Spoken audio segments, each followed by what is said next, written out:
每一個移民都有一個故事。65歲嘅陳愛華20幾年前為咗逃避共產政權，由越南移民嚟美國。移民嘅生涯經歷唔少嘅波折。佢而家雖然兒孫滿堂，不過仍然喜歡過獨立嘅生活。佢而家喺三藩市3街揾到屬於佢自己嘅小天地。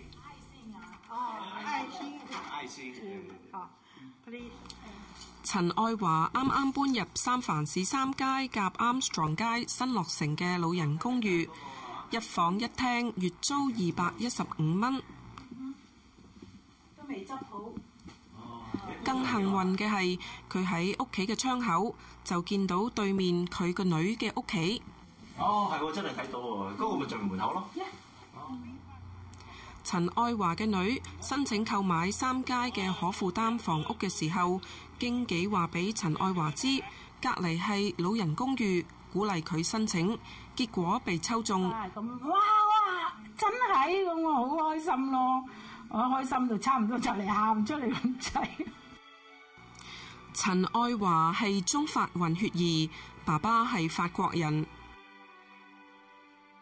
為咗逃避共產政權，追求自由，細個嘅時候從北越搬到南越。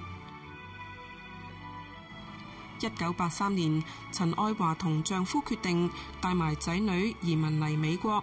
捱咗8年共產，冇工做，係賣自己嗰啲，即係好彩嗰陣時又有儲埋啲錢啊，買下啲金啊，咁啊買金食咯，食到出嚟美國兩手空空咁出嚟咯。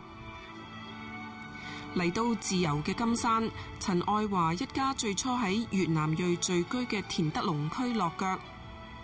佢做過酒店執房嘅工作，做過護士助理，照顧臨終嘅愛滋病人。後來佢失業，搬到亞利桑那州鳳凰城揾工。先生又跟我搬翻入去咯，咁跟住佢搬咗入去得2年啫，佢就過身啦。咁我仔見我先生即係爸爸走咗啦，咁啊，媽咪你咁一個人係嘛，不如翻嚟三藩市咯。陳愛華有4個仔女，6個孫，全部都住喺灣區，成日聚埋一齊。你整 egg salad俾我啲孫食啦。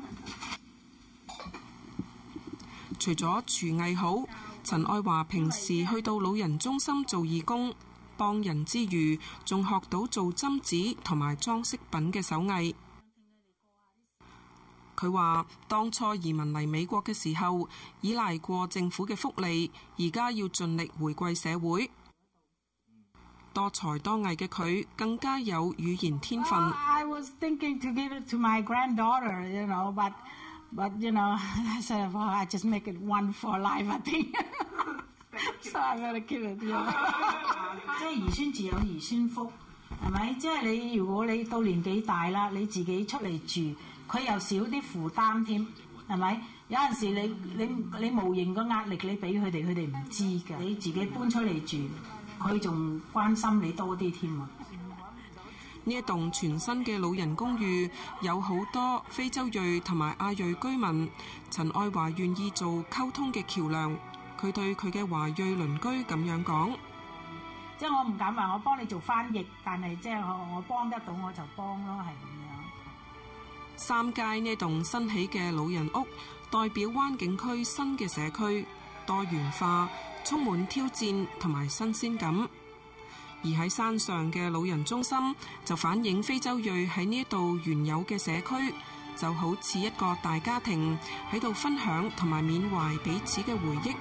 不過佢哋亦都歡迎新嘅面孔。呢一輯嘅同一片天就快到尾聲，不過人與人之間嘅相處，微妙嘅互動會繼續落去。